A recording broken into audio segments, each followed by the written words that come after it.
je pense qu'en fait, la vie de la pensée, j'ai envie de dire comme ça, c'est surtout dans des lieux comme ça qu'elle se passe. Alors, je ne devrais pas dire ça parce qu'on m'enregistre, alors je ne peux pas tout dire, mais je dirais ça au cocktail.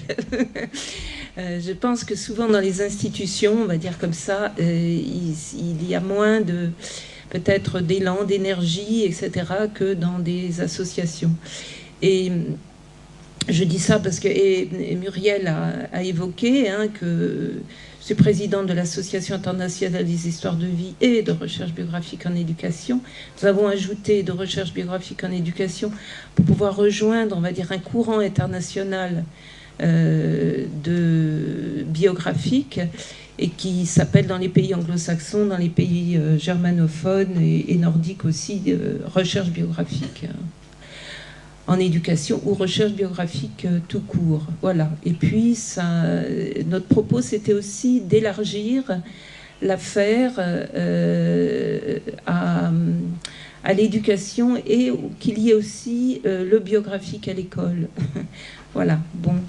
Et puis, un autre projet qui finalement est un petit peu un projet frère, avec votre association, puisque nous avons fondé aussi une association, Le Sujet dans la Cité, qui est en fait le support d'une revue, dont le premier numéro sera en novembre, Le Sujet dans la Cité, revue internationale de recherche biographique, avec un numéro thématique sur écouter la souffrance, entendre la violence, pardon, ce qui est tout un programme. Voilà. Donc je pense que se fédérer justement entre ces différentes associations, ces différentes initiatives, c'est vraiment quelque chose de très très important pour faire vivre, je vous ai dit une vie de la pensée, mais aussi penser ensemble ces affaires du biographique qui ne sont pas si simples que ça. Et tout à l'heure, dans l'introduction, Dominique, on a bien entendu déjà comment il problématisait un certain nombre de choses. Voilà, moi je prends la suite. Oui, on m'a donné ce titre, Histoire de vie et accompagnement, mais on m'a demandé si j'étais bien d'accord. J'ai dit oui, bien que le mot histoire de vie, je l'emploie maintenant avec beaucoup de précaution. Je parle plutôt de recherche biographique, mais j'ai voulu penser l'affaire dans ce sens-là. Alors la première chose que je me suis rendu compte, c'est qu'en fait je n'arriverai pas à satisfaire complètement le projet de ce titre, parce que en fait c'est un programme très vaste qu'il annonce, et donc j'ai dû faire des choix, et puis j'ai retenu une perspective qui est la suivante. J'ai commencé par rappeler un certain nombre de préalables qui, je pense, assez bien connus et partagés, quant à la conception de l'accompagnement dans laquelle vient s'inscrire ce que l'on a coutume d'appeler communément l'histoire de vie. Ensuite, en deuxième lieu, je vais tenter de replacer le recours qui est fait par les démarches d'accompagnement au récit de soi ou bien au récit biographique dans un contexte beaucoup plus large qui est celui d'une société et puis aussi d'une configuration sociétale que certains justement qualifient de biographique. Et puis plus particulièrement donc dans le contexte des usages que fait cette société du récit personnel. Et puis en troisième lieu, à travers la présentation concrète d'un dispositif de formation, je vais m'interroger sur les conditions d'un accompagnement par les histoires de vie. Donc tout à l'heure Dominique a évoqué aussi un dispositif qui est employé, donc moi je vous parlerai d'un autre dispositif, voilà, qui sont les ateliers biographiques de projet. Alors on commence par les préalables sur l'accompagnement et l'histoire de vie.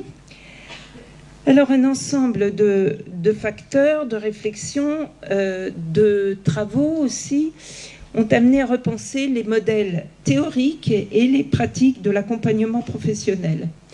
C'est-à-dire que lorsque les trajectoires individuelles sont marquées par la discontinuité et l'instabilité, bien lorsque les identités professionnelles et personnelles ne peuvent plus se construire en référence à des parcours linéaires et à des appartenances stables et durables, lorsqu'enfin l'activité professionnelle est appelée à entrer dans des équilibres de vie et dans des configurations identitaires sans cesse recomposées, le geste de l'accompagnement, il ne peut plus consister à être uniquement informatif ou incitatif, c'est-à-dire à fournir aussi du conseil, de l'orientation, du prognostic.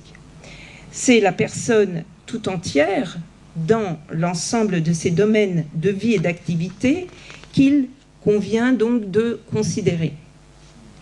Et ce sont les ressources propres à la personne qui doivent être repérées, qui doivent être sollicitées et puis qui doivent être activées afin de donner à celle-ci les meilleures chances de déployer ses capacités de réflexivité et d'action, d'engager aussi des initiatives et des projets et de prendre des décisions, de faire des choix. Dès lors, la cible visée se déplace. Ce n'est plus l'objet vers lequel orienter le sujet, une formation qui peut être une formation spécifique, ou bien une voie professionnelle, un emploi sur le marché du travail, mais sur le sujet lui-même, en tant qu'acteur de son existence. Et le travail de l'intervenant, du formateur, du conseiller, etc., ça devient un travail d'accompagnement pour permettre au sujet de développer un pouvoir d'agir sur lui-même et sur la conduite de sa vie. Donc, c'est à un niveau plus profond que le dispositif d'accompagnement professionnel se propose d'intervenir.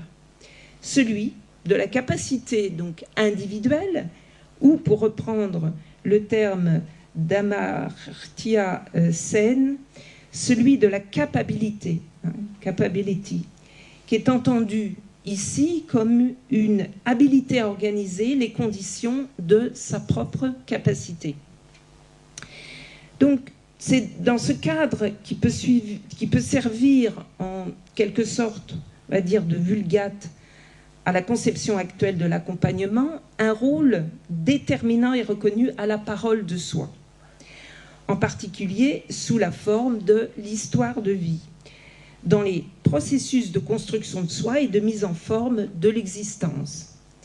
Le récit autobiographique constitue aujourd'hui une composante reconnue des démarches d'accompagnement comme de recherche, action, formation, en tant que le pouvoir de configuration et l'espace de réflexivité auquel le récit donne accès permettent d'engager un travail du sujet à l'endroit de son propre parcours et de ses possibilités de changement et de formation. Ce n'est pas ici le lieu de détailler des travaux et des pratiques qui, pour certains, ont 50 ans d'âge et auxquels la CIVIF, qui a été évoquée tout à l'heure, cette association, a largement pris part, à côté de beaucoup d'autres courants. Et puis je pense au collège coopératif et à l'héritage d'Henri Desroches, dont va nous parler sans doute tout à l'heure Philippe Misot. Mais je pense aussi aux dispositifs mis en place dans les séminaires de sociologie clinique de Vincent de Gaulle-Jacques, puis aussi aux travaux de Jean Guichard, qui est à l'INETOP, autour de l'accompagnement à la construction de la vie, il dit, et il reprend là une expression américaine du life designing, dans le domaine, lui, de l'orientation scolaire et professionnelle, etc., etc. On peut en citer d'autres, donc tout à l'heure, Dominique aussi a cité. Donc, avec des références, et puis selon des dispositifs variés, ces différents courants partagent cependant une même approche globale de la personne, qui est engagée dans la production de son histoire et puis du sens qu'elle donne à cette histoire.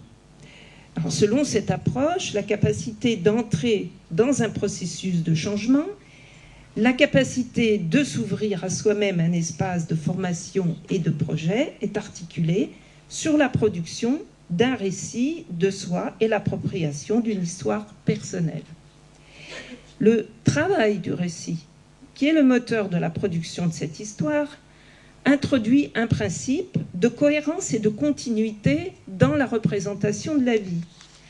Principe qui est à l'origine d'un sentiment d'appartenance à soi-même, d'appropriation de soi dans le temps, c'est le concept de soi, et puis qui ouvre la voie à la reconnaissance de ce que Parker appelle les biens clés, ou bien Jean Guichard, des formes identitaires subjectives, selon laquelle un individu construit le sens de son existence. Donc le récit se présente comme un révélateur aigu des motifs d'une existence et comme un puissant opérateur de synthèse entre le passé, le présent, l'avenir du sujet. Loin d'être la simple restitution d'un passé factuel, il inscrit l'existence et l'histoire individuelle dans une dynamique prospective et ouvre ainsi l'avenir du sujet, en même temps qu'à des soins possibles, au projet et à l'action. Donc c'est donc au récit en tant qu'espace de médiation de soi à soi-même et médiation de soi à l'autre, que recourent ces démarches pour co-construire avec les personnes les voies d'une troisième médiation qui est celle de leur inscription sociale et professionnelle, celle de la faisabilité de leurs projets dans des contextes et puis des environnements qui sont les leurs. Alors, ces préalables brièvement rappelés, il me semble nécessaire de préciser dans quel contexte sociétal viennent prendre effet de telles pratiques. Au sein de notre Association internationale des histoires de vie en formation, cet élargissement, ou plutôt cette recontextualisation, a marqué un certain infléchissement théorico-pratique et puis une ouverture de nos perspectives de recherche, qui sont d'ailleurs traduits, ce que j'ai évoqué tout à l'heure, par l'injonction à notre intitulé de la mention et de recherche biographique en éducation. Il nous est en effet apparu que nous devions inscrire notre approche de l'histoire de vie dans une réflexion élargie sur les formes et les fonctions du récit biographique dans les sociétés contemporaines et sur ses conditions de production et de réception. Une meilleure prise en compte des contextes socio-historiques dans lesquels sont produits les récits personnels et un examen plus attentif des usages du récit biographique dans le rapport contemporain de l'individu au social nous amène aujourd'hui à compléter une perspective essentiellement formative par une analyse qui serait plus consciente des enjeux sociaux et politiques de la parole de soi.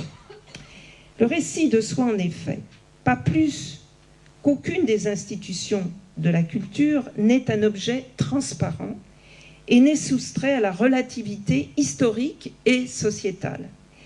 Les pratiques de récit s'inscrivent dans des contextes socio-historiques, elles satisfont à des fonctions sociales et politiques, et en conséquence, on ne peut abstraire les récits de vie des conditions dans lesquelles ils sont produits et reçus. Ce sont quelques éléments de cette réflexion que je vous propose afin de questionner, en regard de ce que nous pourrions appeler un modèle plein du récit de soi, ce que sont aujourd'hui le statut et les usages sociaux du récit biographique, en montrant en particulier comment il peut devenir aussi objet d'instrumentalisation. Alors je vais forcément être un peu schématique pour aborder une question, mais il faut la replacer sous un double éclairage. Donc d'une part, les conséquences d'un système socio-économique qui génère structurellement de plus en plus de chômeurs, de travailleurs précaires, qui instabilise des pans entiers de la population en puissance d'activité, ce sont les plus jeunes, les plus âgés, par exemple, et qui fabriquent aussi des marginaux, des exclus, et d'autre part, l'injonction collective de réalisation individuelle qui veut que chacun affirme sa subjectivité et sa singularité, et bien, qu'il soit l'auteur et l'acteur de sa vie, qu'il développe un projet de vie et qu'il se fixe à soi-même ses principes d'action et se considère comme responsable de son existence. Donc on voit bien comment ces deux phénomènes sociétaux ont partie liés et comment l'injonction à la réalisation de soi vient servir les besoins d'un système économique qui promeut des valeurs de flexibilité, de mobilité, de réactivité, etc., etc. et qui remet aux seuls individus la responsabilité de leurs éventuelles difficultés et d'échecs. Transposée dans le monde du travail et de l'entreprise, cette intimation collective à être soi se transforme en injonction au management de soi. Il revient désormais à chacun de trouver en soi-même les ressources de son intégration sociale, de son employabilité et de sa réussite professionnelle. Il revient à chacun de faire l'entrepreneur de soi-même, comme nous dit Ehrenberg, ou bien alors, comme dit Ulrich Beck, développant la formule allemande du Ich AG, ce qui veut dire littéralement et significativement l'entreprise moi. Donc, d'être là, le centre de décision et le bureau d'études de son propre parcours. Cet esprit de management de soi s'impose à tous, y compris à ceux qui sont à la marge du monde du travail et qui forment la cible des politiques sociales d'insertion.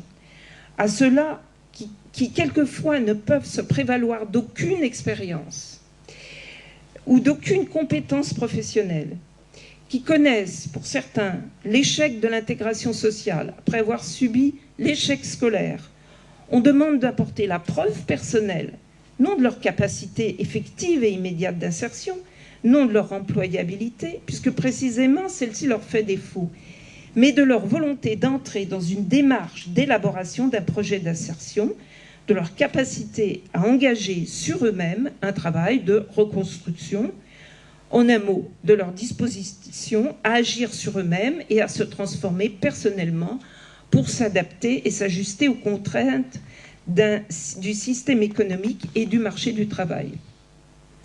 Dans ce que certains, comme Isabelle Astier, ont appelé la société biographique, cet impératif de l'autoréalisation individuelle s'accompagne d'une forte injonction à se dire, à exprimer son individualité, à former ses désirs et formuler ses désirs et ses besoins, ses attentes, ses projets, etc. Le récit de soi est ainsi devenu objet social et un acte public qui le constitue comme une des formes privilégiées de la médiation sociale et politique. Dans le domaine de l'action sociale, la biographie compte désormais au nombre des critères de l'intervention publique. Les organismes collectifs et les institutions font largement reposer leurs décisions sur la connaissance des parcours individuels et soumettent l'aide apportée, que ce soit donc dispositif d'accompagnement, formation, stage, ou bien la prestation allouée, hier c'était le RMI, aujourd'hui c'est le RSA, à l'examen détaillé des biographies individuelles.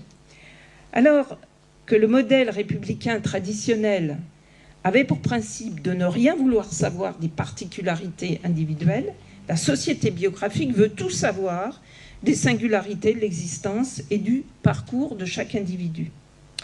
Non seulement elle reconnaît ces singularités individuelles, mais elle incite à leur publicité en développement une très forte demande biographique et en faisant du récit de la vie un matériau institutionnel et un outil de la décision publique. Le récit de soi entre ainsi dans un système contractuel où il acquiert un statut de contrepartie et de monnaie d'échange.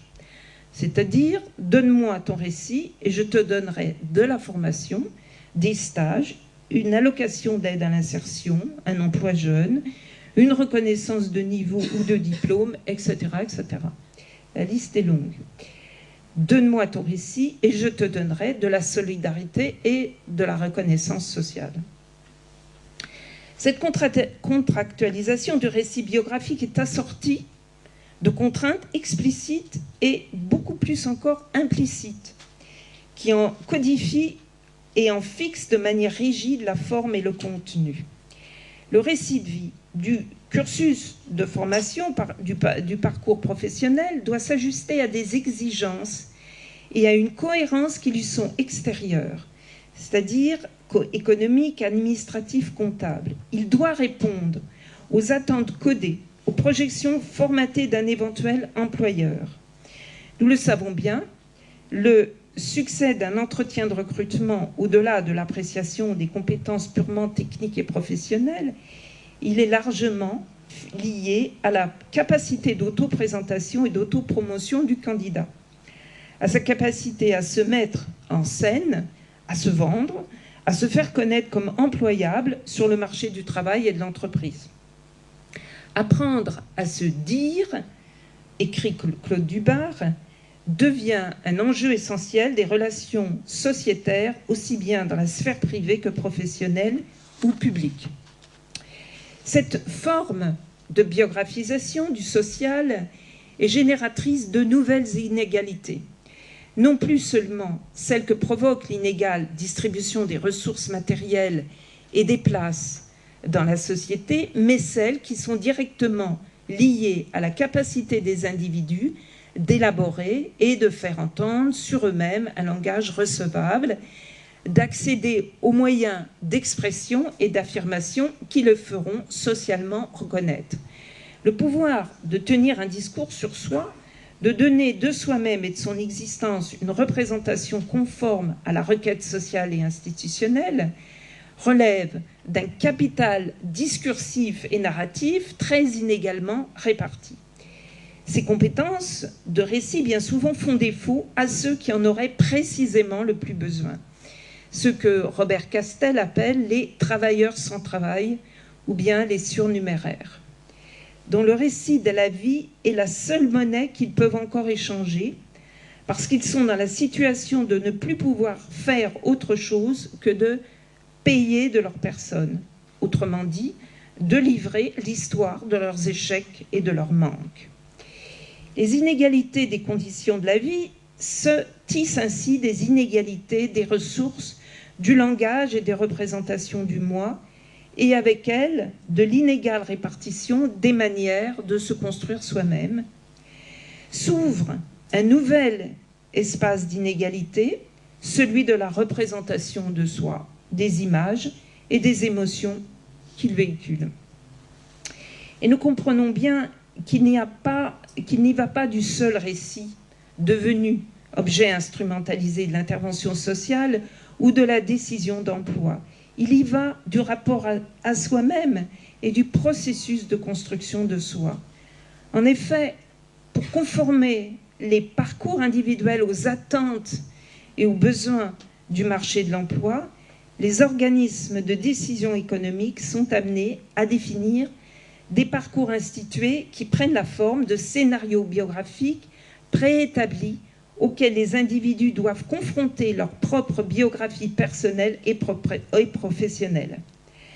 Pour préparer les publics concernés à répondre à de tels scénarios, les dispositifs d'insertion mettent en œuvre des technologies de soi qui se présentent comme des techniques de réactivité et d'ajustement.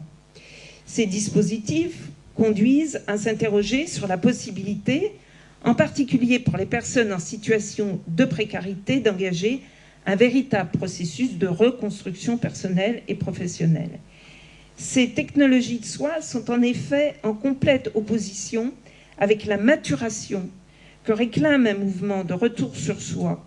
C'est un mouvement de réflexivité et non de réflexe. Elle ne vise pas à engager la personne dans un travail biographique qui lui permette de se construire et de trouver sa place.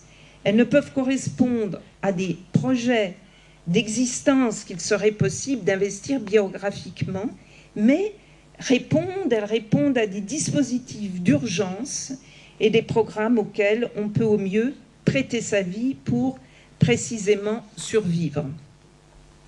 Cette instrumentalisation administrative et sociale de la biographie individuelle pose à l'évidence la question de l'accompagnement, de ses conditions et puis de ses modalités. Elle doit nous interroger sur les capacités des individus à tenir sur leur existence et sur eux-mêmes un récit qui soit socialement recevable. Elle doit nous interroger davantage encore sur ce qu'il en est de la prise en compte réelle des personnes dans la mise en œuvre des politiques sociales et par contraste sur ce que devrait engager un véritable accompagnement. Alors maintenant, je vais vous exposer donc brièvement, vraiment très brièvement, ce dispositif d'accompagnement formation qui est l'atelier biographique de projet. Alors, il ne prétend vraiment pas, ce dispositif, détenir les bonnes et les vraies réponses. Si j'y fais recours maintenant, c'est bien davantage pour donner un cadre concret aux questions que me semble poser une démarche d'accompagnement qui prend appui sur le récit de vie et qui devrait peut-être tout autant une démarche d'accompagnement au récit de vie. Alors, ce dispositif, je vais l'exposer vraiment brièvement. En ce moment, maintenant, je le fais surtout à l'université.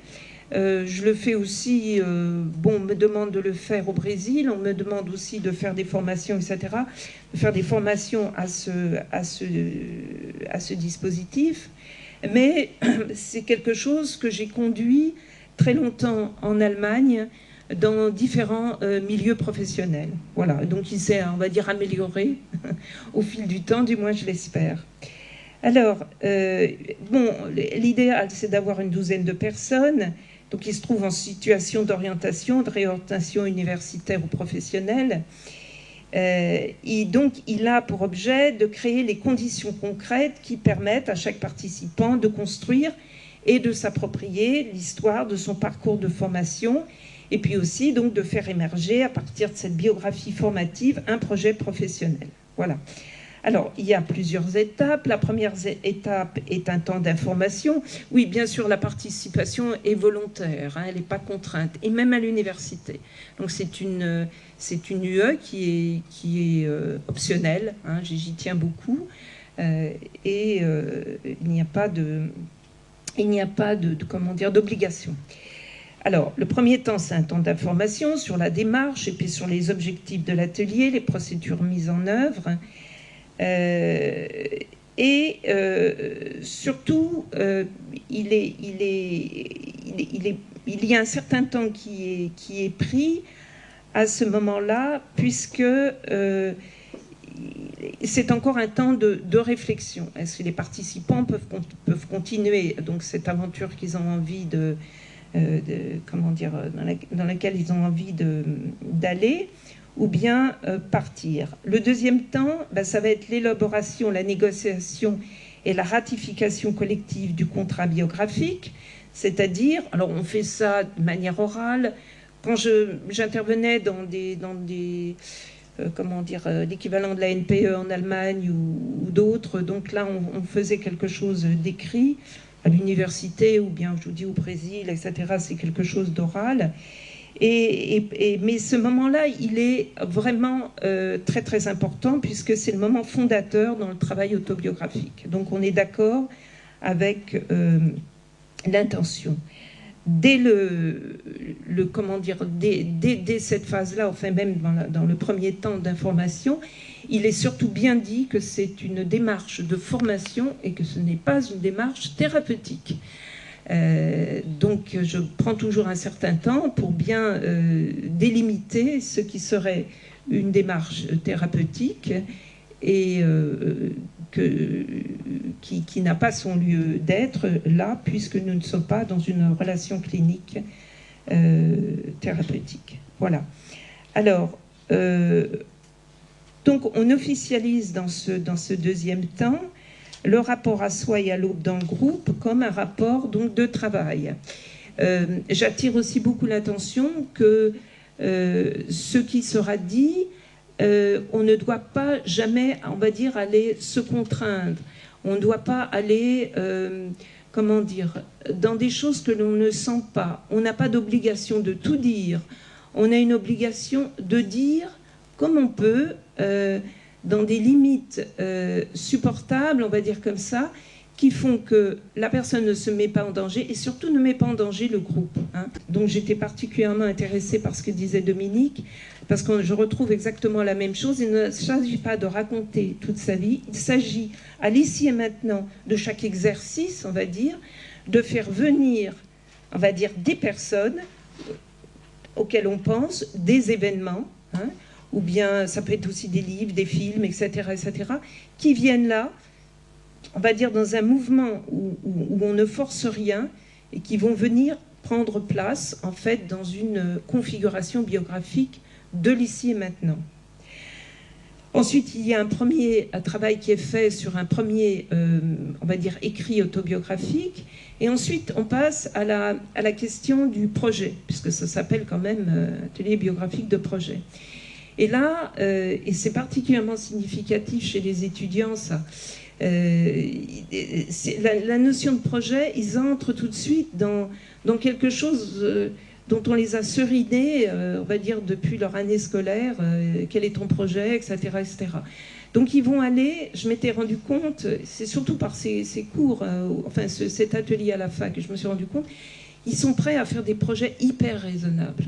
Mais on sent déjà l'ennui terrible là-dedans. Hein. Donc il n'y a pas du tout d'énergie.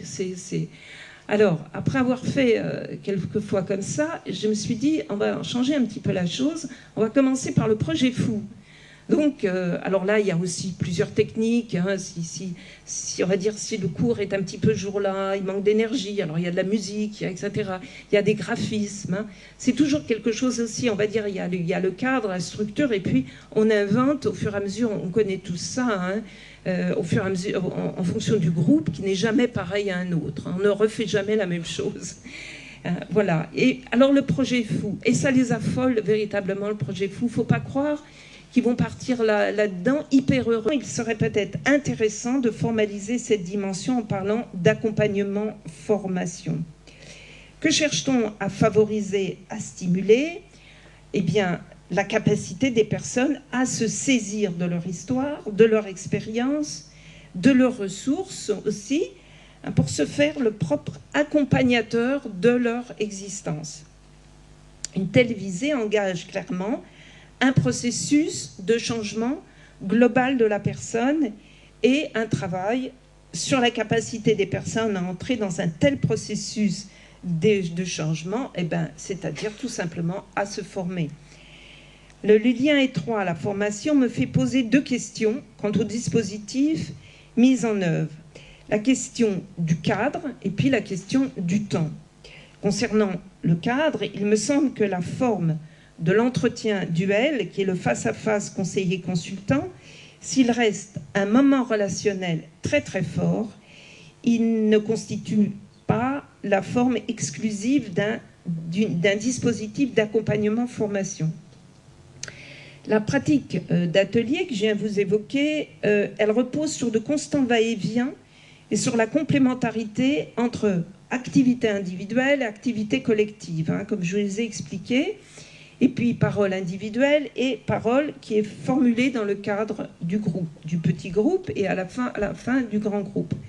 Donc de fait, le groupe en tant que présence des autres et en tant que présence de chacun au milieu des autres, il va constituer une dimension essentielle de la formation. Il est le cadre concret et réactif dans lequel sont socialisées les paroles, les écrits et les projets individuels. Alors, socialiser, ça signifie quoi? Ça signifie ici formuler dans un langage partagé, mettre sous le regard des autres, et puis proposer à l'écoute et à la compréhension des autres, etc. Socialiser signifie sortir de l'intime, du pour-soi, pour accéder à une forme d'objectivation, de mise à distance nécessaire à la faisabilité d'un projet professionnel. Alors, je crois, pour ma part, que le groupe, en tant qu'il réunit des personnes en situation semblable, est un cadre plus opérant de socialisation et d'objectivation que ne pourrait être le tête-à-tête entre un conseiller qui est forcément ressenti comme un expert, comme un sachant, et puis le consultant qui est forcément en position de profane et de non-sachant.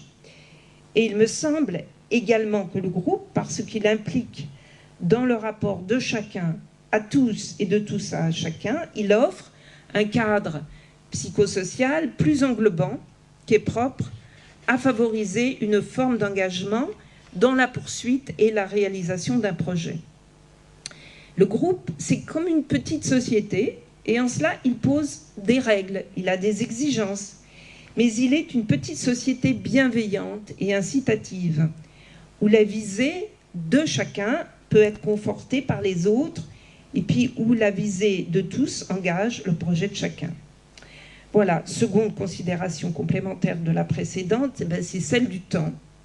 Et je doute fortement que l'on puisse mener un véritable travail d'accompagnement sur la base temporelle de quelques entretiens ponctuels. Mais je ne nie pas, bien sûr, que sur cette durée, l'on puisse obtenir un matériel narratif intéressant, que l'on puisse même commencer à travailler avec le consultant sur ce matériel. Mais s'engager dans un véritable processus de formation demande à l'évidence une durée de maturation beaucoup plus importante, un rythme qui est beaucoup plus lent et progressif, qui implique l'alternance de périodes d'activation et de périodes de gestation, et qui implique une mise en œuvre et un suivi sur plusieurs semaines, sinon sur plusieurs mois. Telle est d'ailleurs une des redoutables difficultés que doit affronter l'accompagnement, qui est à la fois répondre à des situations qui ont souvent un caractère d'urgence, et puis mettre en place les conditions qui sont forcément coûteuses en temps et en dispositif, qui permettraient un vrai mûrissement des personnes et une prise en charge réelle des situations. Donc c'est en tout cas le pari et le défi auquel invite une conception de l'accompagnement qui, plaçant au centre de son projet la construction biographique du sujet, ne peut manquer dès lors de se définir résolument comme démarche de formation. Mais une démarche de formation qui est consciente de la réalité des environnements socio-économiques, tout comme des enjeux de reconnaissance sociale et individuelle qui sont attachés aujourd'hui au pouvoir de chacun de faire le récit de lui-même et de sa vie. Je vous remercie de m'avoir écouté si longuement.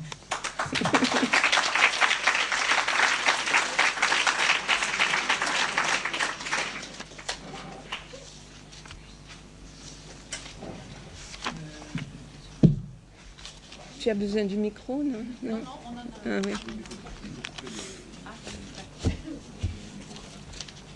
Non, mais je ne vais pas garder là-dessus. Ah, pardon. Merci, Christine. Sans plus tarder, je propose maintenant de faire circuler la parole dans la salle. Est-ce que l'un d'entre vous souhaite réagir? Alors, Charlotte. Est-ce que vous êtes capable de faire un bilan de ce travail et de nous dire un petit peu comment ça a pu produire des effets et lesquels?